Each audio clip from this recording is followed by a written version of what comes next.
அன்னைக்கு கௌதம் அந்த ஷோ சூப்பரா ஹோஸ்ட் பண்ணாடா. I was actually surprised. Pooja ரொம்ப நேரமா கௌதம் பத்தியே பேசிட்டு இருக்க, வேற ஏதாவது பேசு. நந்தா, கௌதம் சீரியஸ்லி உனக்கு மெச்சூரிட்டி இல்ல நந்தா.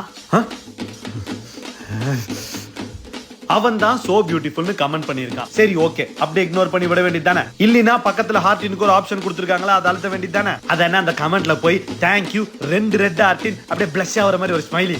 உனக்கு மெச்சூரிட்டி இல்ல நந்தா. 2 நாளா சாயந்தரம் உனக்கு எப்ப கால் பண்ணாலும் கால் வெயிட்டிங்லே போகுது. என்ன மேட்டர்? எனக்கு கால் வெயிட்டிங் வந்தாலே நான் யார் கூட கடலை போடுறேன்னு தான் அர்த்தம் இல்ல.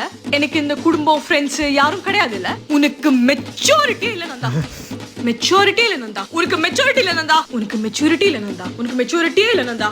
நந்தா, உனக்கு மெச்சூரிட்டி இல்ல நந்தா.